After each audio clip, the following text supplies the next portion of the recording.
फिर ऐसे ऐसे मेरे पास तो 2 ही हाथ है, बहुत सारे जब इकट्ठे इकट्ठे टोटल 33 यहाँ से लेकर यहाँ तक ये पूरे बंडल में होते हैं। उसे क्या कहते हैं? वर्टिब्रल कॉलम या बैकबोन। उसका क्या काम है? किसको प्रोटेक्ट करना? नर्व बंडल को। किसको काम करना? नर्व। वो नर्व क्या काम करेगी?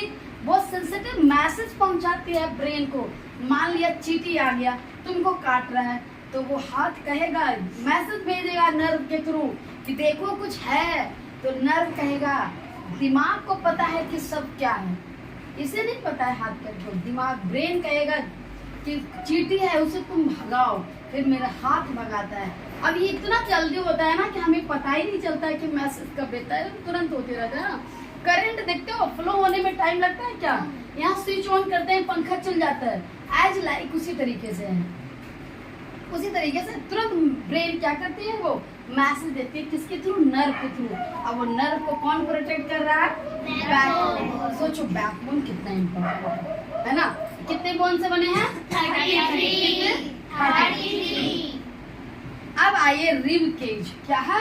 Rib cage. ये हमारा थोरेसिक कैविटी में मिलता है, यहाँ पे यानी चेस्ट कैविटी में मिलेगा। 12 इधर 12 इधर, यानी 12 पेयर में मिलेगा, ठीक है। और बीच में यहाँ पे देखिए एक आपके बीच में से जाता हुआ एक हड्डी मिलेगी, उसे कहलाती है स्टेर्नम कहलाती है। क्या कहलाती है? स्टेर्नम। और ये रिब्स किसको प्रोटेक्ट करेगा बेटा? हार्ट को करेगा और लंग्स को करेगा। किसको करेगा? हार्ट और लंग्स को करेगा प्रोटेक्ट। Rib cage.